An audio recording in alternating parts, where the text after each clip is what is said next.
така около 1 до 2 минути. Реших да оставим портокал с кората.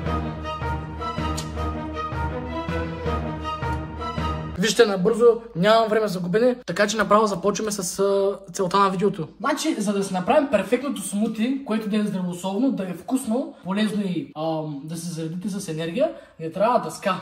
Така, след като имаме дъската, не трябва блендър, много ясно. Блендърът, миксер всъщност, е много любимо мое нещо, защото откакто го взех, не спрем да го ползвам. За днескашната рецепта необходимите продукти са... Няма значение какво точно ще сложите в вашия шейк, във вашето смути. Важното е да е здравословно. Значи имаме 3 моркова, 1 лимон за малко по-кисело, 3 портокала, да, малко приличат на мандарини, но са просто малки портокали.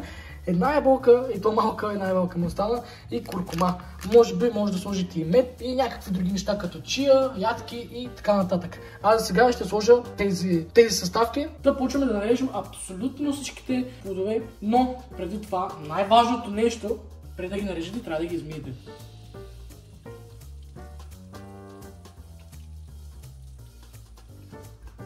След като сме измили всичките плодове, зеленчуци, меса, каквото искате, трябва да настържим, в смисъл да обелим, трябва да направим морковите, защото морковите отвън имат, в смисъл не са много хубави, затова трябва да ги обелим. След това трябва да се нарежа ябълката с... малката ябълка с възможно най-големия нож, който намерих. Трябва да се нарежем като цяло плодовете. Лимона ще го оставя с корите, сега някой ще каже, как може да ядеш корите на лимона, а пък обаче този нож не режим.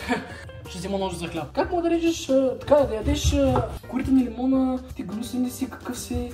Корите са едно от най-готините неща в целият лимон. Не може да ядете лимон, който не е мит. Не дейте. Лимона няма значение дали е нарязан на прекалено голямо, защото ще стане просто на каша, когато влезне в блендерът. Така че плодовете не се стараят да ги режете прекалено много.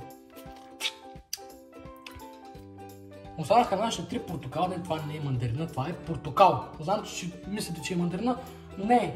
Просто портокалче. Реших да оставим портокал с кората. Просто с кората, за да видя какво ще стане.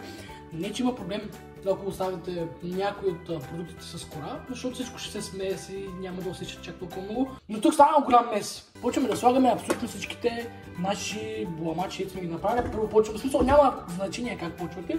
Аз почвам с морковите. Обаче проблема е, че май съм нарязал прекалено много плодове. Не знам дали ще стигне блендър. Когато се миксират, ще станат по-малки като размер. Но все пак трябва да сложим някаква вода, защото да ме е малко по-лесно на блендера. Значи куркумата е супер полезна. Не знам дали вие обичате, но аз много обичам една лъжичка куркума. По принцип може и още една, може още малко. По принцип в оригиналната ми рецепта днес имаше джинджифил, но джинджифил в момента няма. Сега слагам малко вода, 2 такива чаши.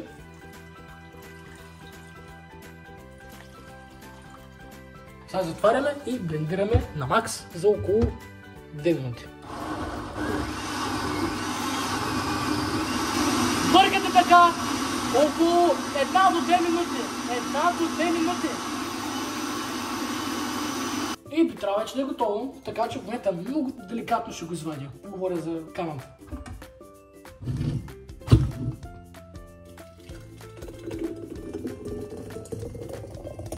И даже остана за още на кана.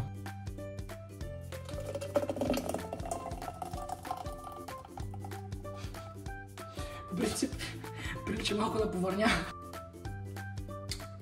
Много е вкусно. Може би един проблем, който съм направил е, че трябва да сложа малко повече вода, но аз така ги харесвам като каша. Малко е гъсто. Cheers! Нека опитаме. Хем е кисело, леко е сладко, но най-много се усеща лимона, моркова. Куркумата между другото видях, че сложих 2 лъжици. В момента даже не се усеща. Аз давам на това чудо, което е като пюре, 8 от 10. Може да е малко по-рядко, но е много добре. Проблемът е, че имам една голяма кана. Имам малко сок от вчера. Имам още сок от вчера и се пристрастих към това, така че внимавайте колко смутите си правите, защото няма да ядете нищо, няма да пиете вода, само смутите ще пиете.